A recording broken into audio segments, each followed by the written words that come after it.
Hello and welcome to SPMIS Academy. Today we'll analyze important newspaper articles of 25th November 2024.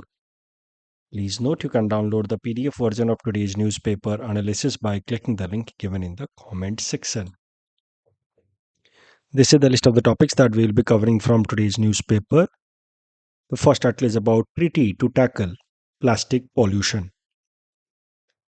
This topic is important from our syllabus GS paper 3 environment point of view.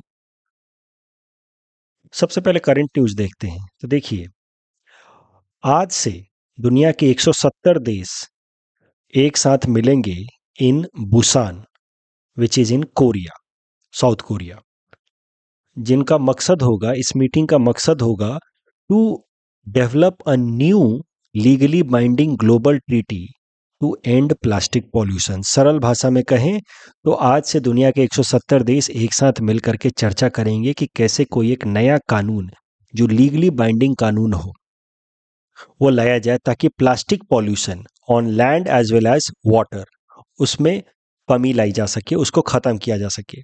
In fact इस direction में बातचीत कई सालों से चल रही है and this round of discussion that is starting from today, it is going to be the 5th and final round. जो आखिरी राउंड डिस्कशन हुआ था वो था 2022 में। ये जो तमाम डिस्कशन चल रही है that is being conducted by United nation environmental assembly, UNEA। और UNEA ने जो आखिरी मीटिंग थी, जो 4th राउंड था, जो 2022 में हुआ था, वहीं पे UNEA में, यूनाइटेड नेशंस एनवायरमेंटल असेंबली में फैसला किया गया था कि जो 5th राउंड होगा that will be final round and by the end of year 2024 the world countries will come up with a final treaty, final agreement in order to curb plastic pollution.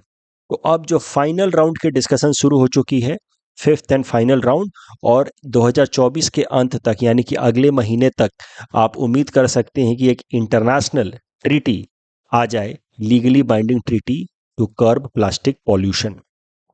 तो मैं simplify कर दूं, United nation environmental assembly के अंतर्गत दुनिया के 170 देश आपस में मिलकर के कोरिया, साउथ कोरिया के बुसान शहर में अब फैसला करेंगे कि कैसे एक इंटरनेशनल ट्रीटी लाई जाए in order to curb plastic pollution.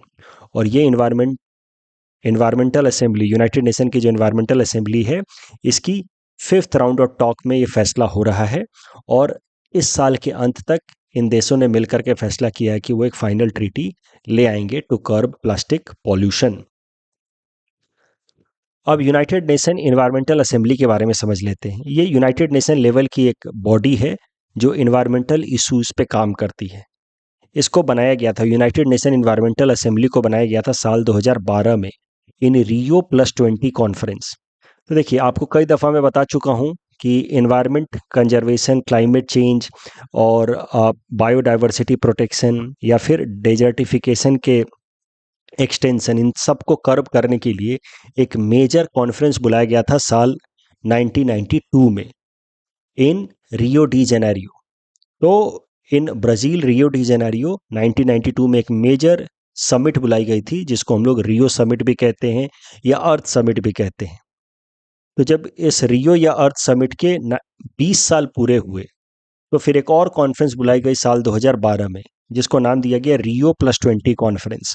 और उसी Rio+20 कॉन्फ्रेंस में इस body, united nation environmental assembly को कॉन्स्टिट्यूट किया गया। This united nation environmental assembly operates under united nation environment programme.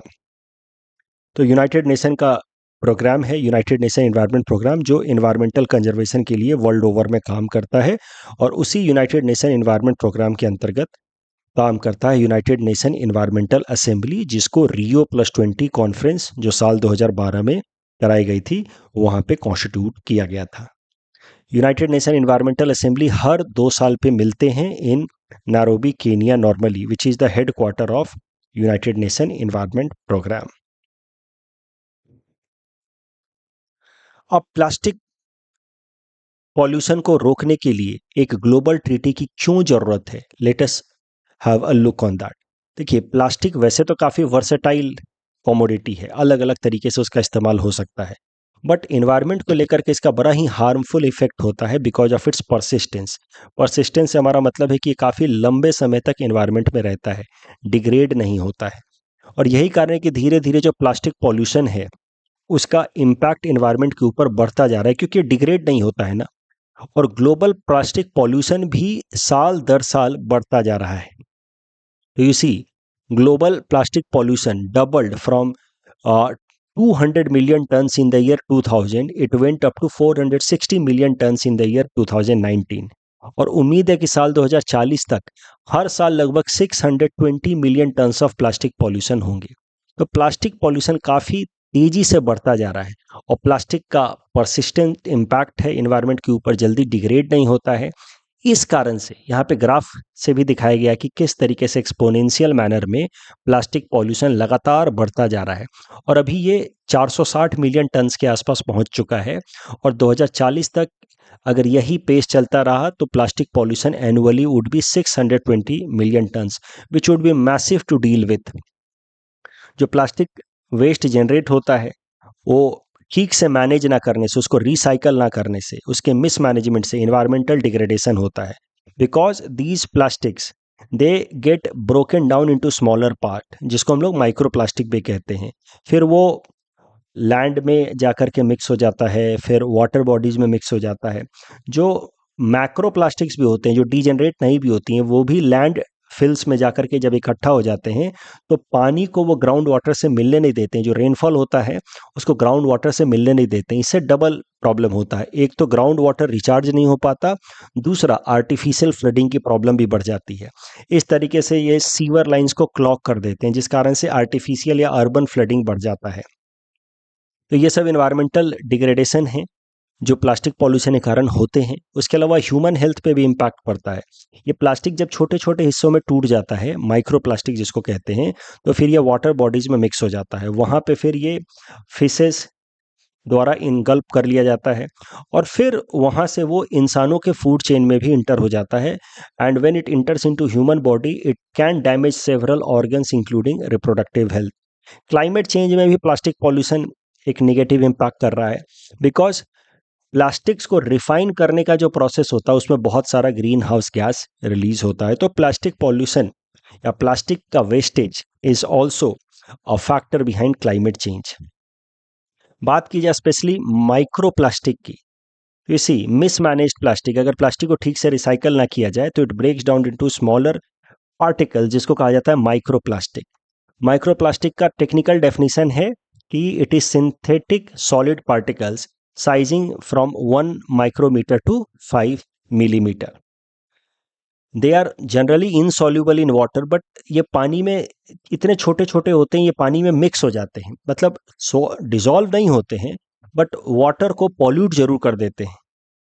And they cause a lot of marine pollution, और वहां से फिर they enter into the food chain via fish, and then from that food chain they enter into human beings also causing several organ damages। तो ये सब problems होते हैं marine plastic pollution के कारण, specially marine based micro plastic pollution के कारण।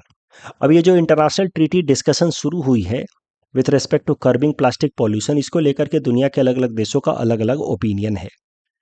जैसे सऊदी अरेबिया, भारत और रसिया जैसे देश ये चाहते हैं कि एक बार में बहुत स्ट्रिंजेंट मेजर्स ना लाया जाए, एक बार में बहुत ही कठिन मेजर्स ना लाया जाए, क्योंकि प्लास्टिक इकोनॉमी में काफ़ी इंपॉर्टेंट रोल प्ले करता है। प्लास्टिक के प्रोडक्ट्स जो हैं वो एम्प्लॉयमेंट जनरेशन में भी मदद करते हैं।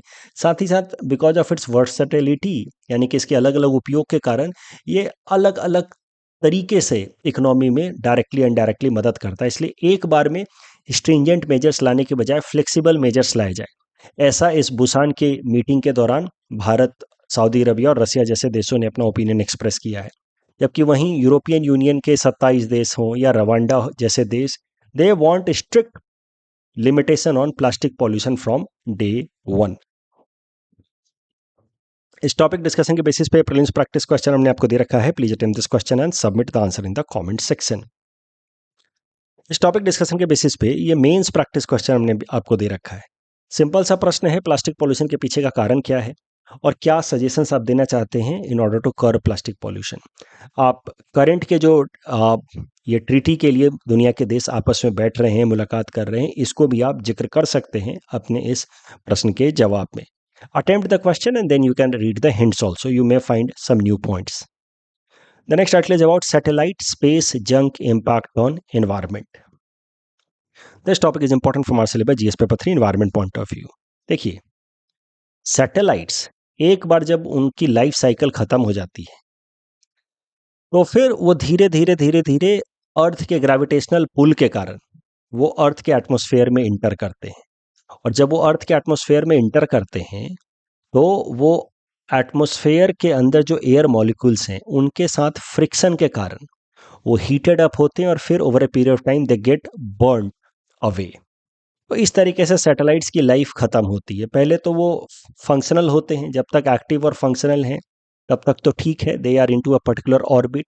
When they go out of their life cycle, यानी कि जब उनकी यूटिलिटी खत्म हो गई, they are allowed to descend down towards the earth because of gravitational pull, and when they enter into earth's atmosphere, because of friction with air molecules, they get heated and burnt away.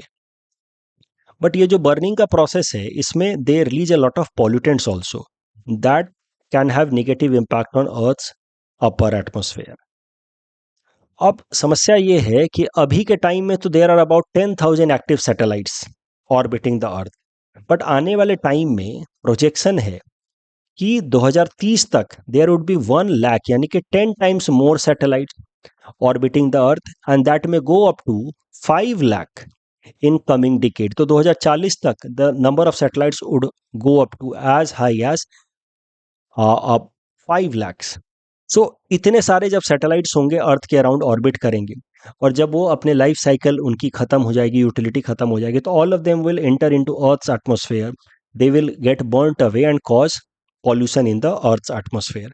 किस किस तरीके से वो pollution करते हैं अर्थ के atmosphere में वो भी जरा समझते हैं।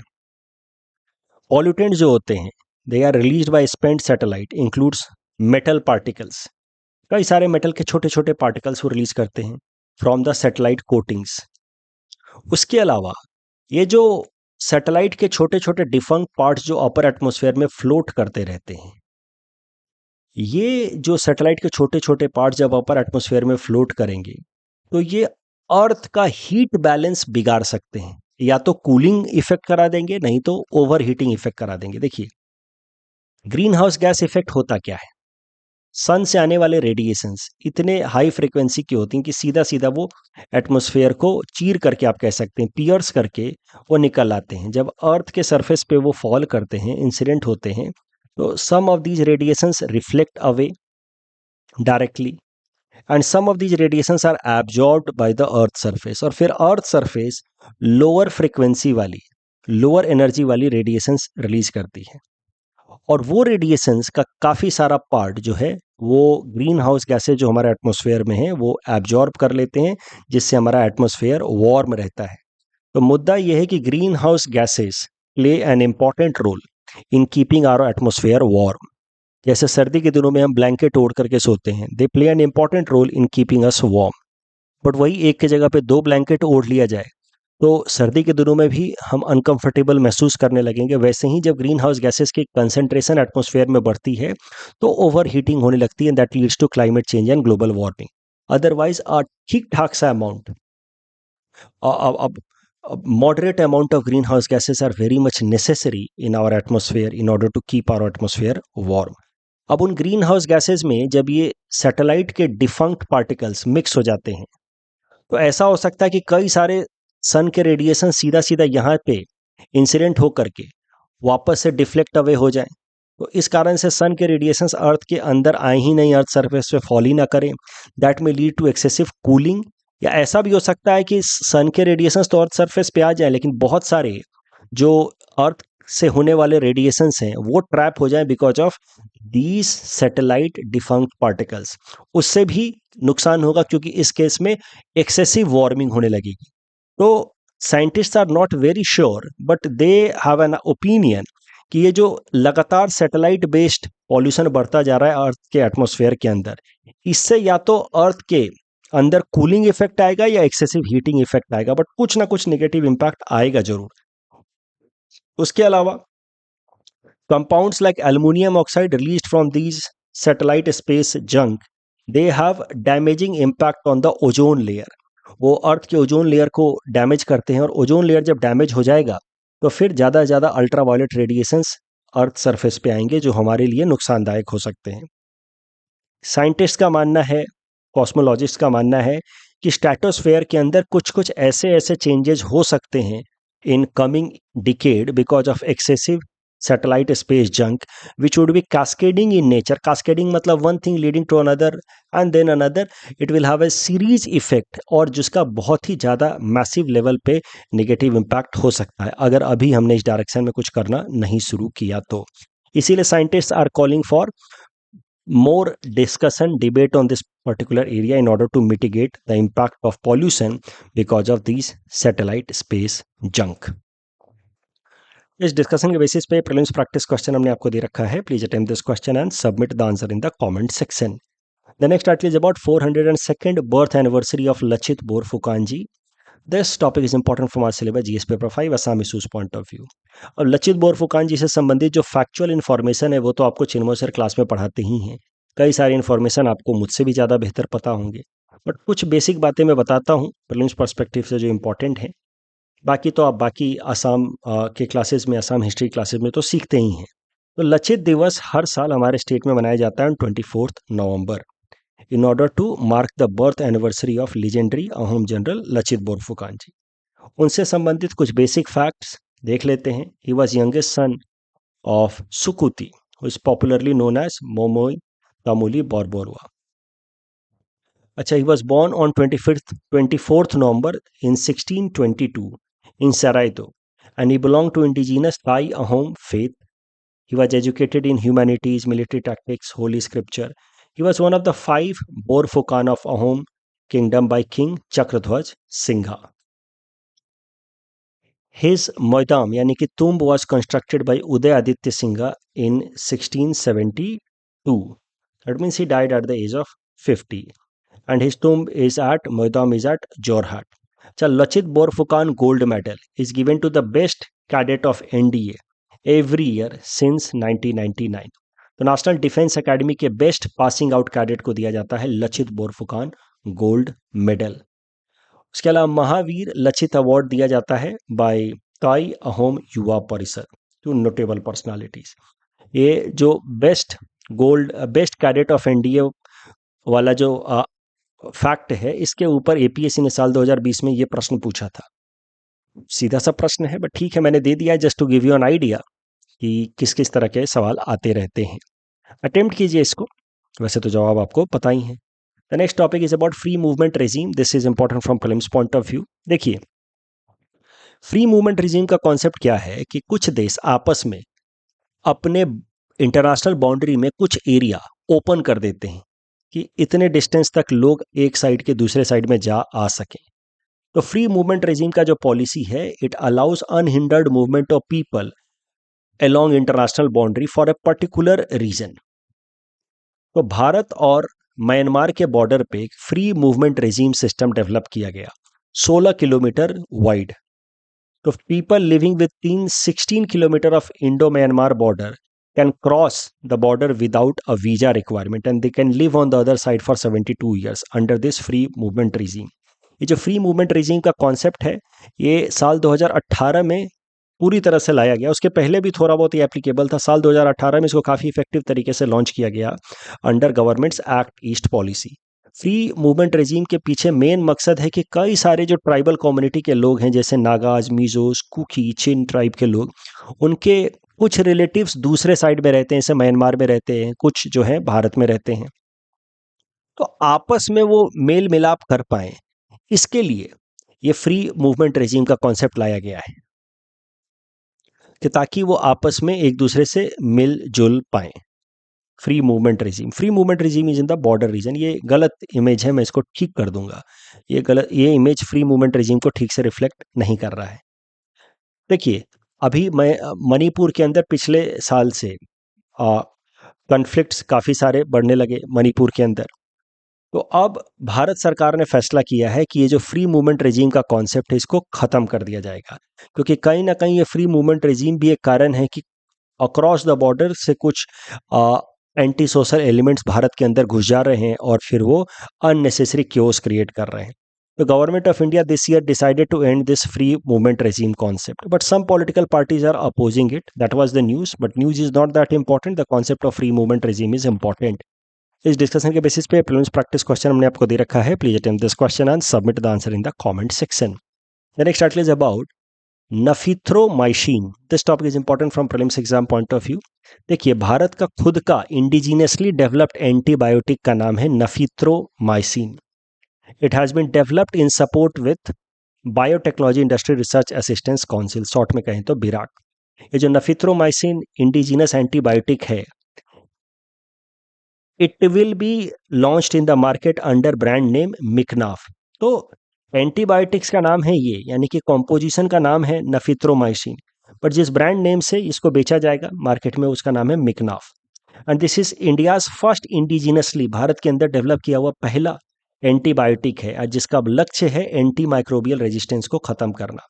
This nafithromycin would be effective against community acquired bacterial pneumonia. इस डिस्कशन के बेसिस पे प्रीलिम्स प्रैक्टिस क्वेश्चन हमने आपको दे रखा है. Please attempt this question and submit the answer in the comment section. चौथा स्टेटमेंट बस गलत है, बाकी तीनों सही हैं. India stack could be used by private entities as well. Global Alliance Against Hunger, it is not UN initiative, it is an initiative of G20. That is why first statement is wrong, second is right. Core area of Kaziranga is larger than that of Manas, that is true. But Orang is not the oldest, it is newest tiger reserve. So, of Assam. So, correct answer would be one only. ये तो सीधा सीधा इसका जवाब होगा UAE. That's all from our side for today. Thanks for watching.